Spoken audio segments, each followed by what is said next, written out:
Hello everyone. তো ব্লগটা হচ্ছে শিবরাত্রির ছাড়তে বহুত লেট হয়ে গেছে। তো এখানে আমি মালা গেঁথে নিয়েছিলাম, আর এগুলো হচ্ছে পুজোর সামগ্রী। এই ফুলটা আমি নতুন দেখেছি, মানে এরকমও হয় কিন্তু এটা নতুন টাইপের। তো মহাশিবরাত্রি পুজো বছরে একবারই হয়, আর এই দিন সবাই উপোস রাখে এবং দুধ, মধু, ঘি ইত্যাদি দিয়ে ভগবান শিবকে পুজো করা হয়।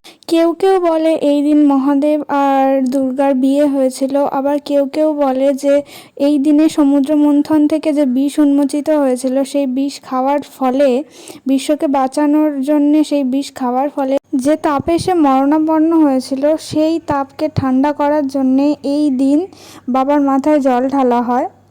অনেকে বলে মেয়েরা এই পুজো করে ভালো স্বামী পাওয়ার জন্যে, মানে শিবের মতো বর পাওয়ার জন্যে। আসলে এরকম কিছুই না, সবাই এই পুজো করতে পারে, ছেলে মেয়ে সবাই। এতে কোনো মানে একটা লিমিট নেই যে মেয়েরাই এই পুজো করবে, ছেলেরা করতে পারবে না, এরকম কোনো মানে নেই। এটা জাস্ট একটা লোক সমাজের একটা মনোভাব। তো এই মহাশিবরাত্রির দিনে আমরা সারা রাত জেগে মহাদেবের পুজোটা করি এবং এই মহাদেবের পুজোতে 4 প্রহর ধরে জল ঢালা হয় এবং আমরা না খেয়ে 4 প্রহরের জল ঢেলে তারপরে গিয়ে কিছু খাই।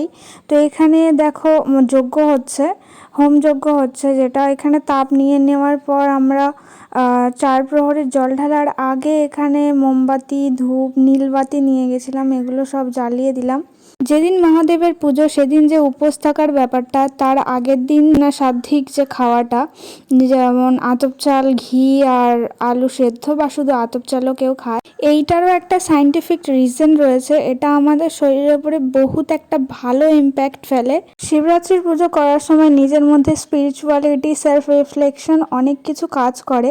তো বেশি কিছু না ভেবে সামনের বছর থেকে তোমরাও শিবরাত্রির ব্রত শুরু করে দাও। তো এই ব্লগটা এই অবধি, দেখা হচ্ছে নতুন কোনো ব্লগে। ততক্ষণ অবধি টাটা, হর হর মহাদেব।